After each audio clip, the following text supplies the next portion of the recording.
학위 취득 과정에서도 의혹이 제기됐습니다. 화면 함께 보시죠. 자, 2008년, 2010년 9월까지 민주당 최고위원으로 활동했습니다. 그리고 2010년 3월에는 선거에도 출마했습니다. 부산시장 선거에 출마했고 거주지도 부산으로 이전했습니다. 그리고 4월 12일에 예비 등록, 결국 5월 9일에 경선 패배, 이런 과정들을 거쳤는데 7월 15일에 중국 칭화대 법률 석사 학위를 취득하게 됐다는 거죠. 근데 이제 그 관계자들 또 전문가들의 얘기를 들어보면 이 칭화대라는 곳에서 어떤 석사 학위를 따기 위해서는 일단 학점도 꽤 많이 들어야 되고 25학점인가 들어야 하고 거기 거의 상주하면서 시간을 굉장히 많이 투자해야 된다. 그리고 쉽지 않은 것이다 라고 얘기를 하는데 최고위원 하면서 그리고 부산시장 선거에도 출마하면서 어떻게 그 같은 기간에 비슷한 기간에 얼마 차이 나지 않는 그 7월에 이런 석사 학위를 받을 수 있었느냐라는 것에 대해서 좀 의문을 많이 제기하더군요. 어떻게 보셨습니까? 이제 단순히 그 외부적으로 보면 그 기간이 겹치는 거죠. 네. 그런데 겹쳤을 때는 본인이 여기서 민주당 최고위원으로 활동하면서 뭐 거의 매주에 한 번 내지 두 번씩 최고위원 회의도 합니다. 네. 그리고 그 부산시장 경선에 출마했으니까 뭐 그때는 또 뭐 거의 꼼짝 못하고 그 경선 선거 운동을 했을 거고요. 네. 자, 그런데 이제 2010년 7월에 그 칭화대가 뭐 그 중국의 명문대학인데. 그렇죠. 그러니까 뭐 그냥 학위를 남발했다고 보기도 어려운 상황이죠. 근데 석사 학위를 받았어요. 네. 그러면 이제 본인이 우리가 모르는 정말 남다른 노력을 했든가 아니면 이제 우리가 이제 베이징하고 왔다 갔다 해가면서 뭐 강의 듣고 또 한국에 왔다가 뭐 민주당 최고위원이 참석하고 뭐 혹시 그랬는지 뭐 이런 거는 상세하게 알 수가 없잖아요. 네.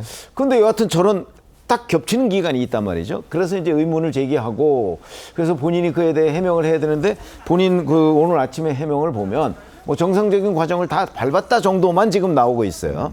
그럼 정말 다 밟았는지, 네. 그 뭐 출국 기록 같은 건 제대로 있는 건지, 강의는 얼마나 들었는지, 왜냐하면 칭화대에서는 그걸 알려주지 않거든요. 네. 공개하지 않아요. 네. 그러니까 그런 부분도 그 이제 청문회에서 아마 상당한 공방이 벌어질 걸로 보입니다. 하여튼 저 같은 경우가 이렇게 봐도 그 칭화대 석사학위 그 과정, 이거 코스웍이라고 하죠. 그 과정과 학위 과정, 그다음에 그때 국내에 있었던 그 활동 이런 것들을 종합해 보면 도저히 불가능해 보인다.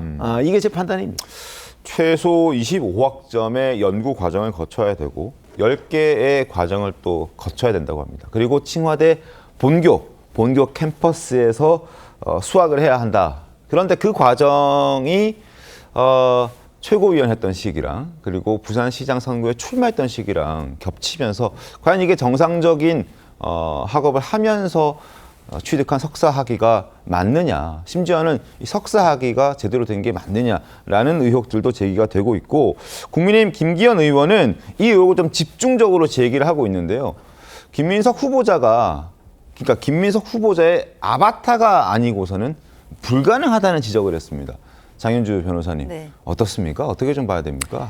글쎄요, 저는 국민의힘에서 지금 정치 공세를 총동원하고 있다고 생각합니다. 네네. 아직 청문회도 시작하지 않았고 김민석 후보자로서는 뭐 언론에 대한 질문에 대한 답변이라든지 또는 뭐 SNS를 통한 해명 뭐 이런 부분이 한계는 있다라고 생각이 들거든요. 결국 이 모든 자세한 과정은 국회에서 이루어지는 청문회를 통해서 객관적인 자료도 제출을 하고 또 국민들께 세세한 답변을 할 수 있는 기회가 저는 곧 있을 거라고 생각이 드는데요. 네. 그렇기 때문에 지금 뭐 이 학위와 관련해서도 의혹 제기 단계에 불과하다고 생각합니다. 일단 후보자 입장에서는 수업이라든지 시험이라든지 이런 이수 요건을 충실하게 이수를 했고 그렇기 때문에 학위를 취득했다라는 입장의 변화가 없기 때문에 이런 부분들 뭐 국민의힘에서 해서 뭐 청문회 때도 질문이 나오지 않겠습니까? 네네. 관련해서 저는 객관적 자료라든지 그러면 후보자의 답변으로 명쾌하게 해결될 수 있는 문제라고 생각합니다.